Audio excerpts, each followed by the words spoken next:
that tried to break us down in every which way possible. That's where we come from.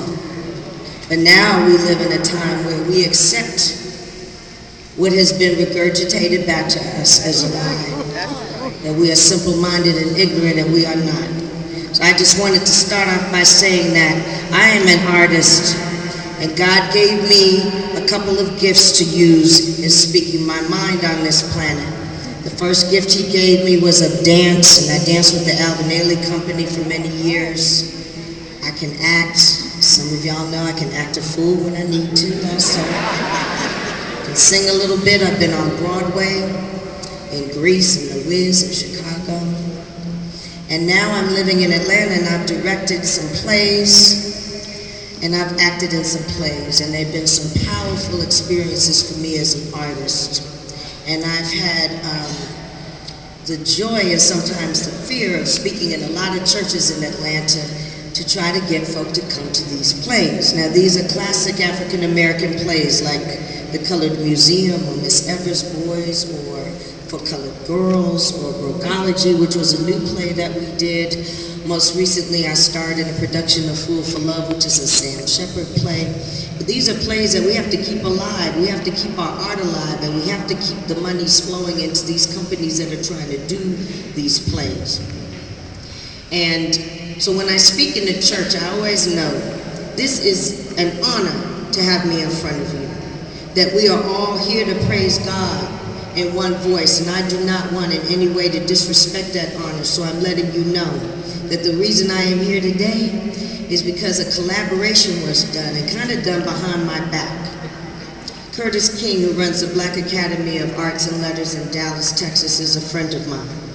He's one that understands me as an artist, and who over the last 4 or 5 years we've collaborated on some projects together. He and Barbara Steele had an idea to do this wonderful CD with MCG Records. And we have Ken Burns and James Ballard here today. I want to thank you all for coming. And our producer, Shake Anderson. But in order for us to get the word out, we had to come to y'all's convention. That's where the collaborative part comes in. And that's where the big thank you comes in from me and all of us on the side of the artists to Dr. Waddles and Dr. Scruggs and Dean Cuff for allowing us this platform. I just have a question. Have you ever been sick? Have you ever been soul sick? I want to talk about soul sickness because that in specific is why this CD is called Medicine. It's a CD that we're selling outside the doors today, and it's a medicine for your soul. I'll tell a little story and then I'll get off because I do have a big surprise coming up and I don't want to take up her time. But when I first left home at 17, I had just graduated from high school and I went to New York City. And I was scared and I was homesick. And I played, this is in the day of the album, so all you little babies that don't even know about an album, it's before these came out and they were really big. And they had needles going around like this. And I played one album over and over, and it was Andre Crouch, This Is Another Day album. And it healed my soul. So that's the kind of album this is, Medicine. It's medicine for your soul. And we are featuring on this CD Ruben Stoddard, who you may know from American Idol, and the great Ann Nesby, who I had the pleasure of meeting during the time of Sounds of Blackness, because Sounds of Blackness was happening while A Different World was happening. And we used to hook up on Arsenio backstage or some event backstage, and I'd be like, Sounds of Blackness is here. And I'd go up to their dressing room, and I'd have the grace to be in their presence.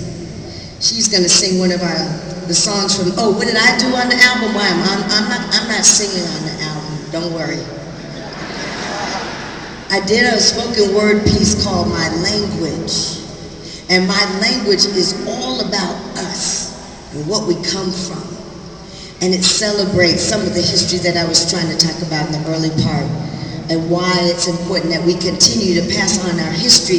Other than Harriet Tubman and Martin Luther King, those are important people, but there are a lot of people in between that we need to celebrate.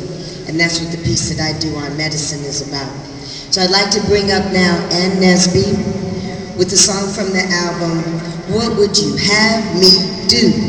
And God bless you and thank you for having us here today.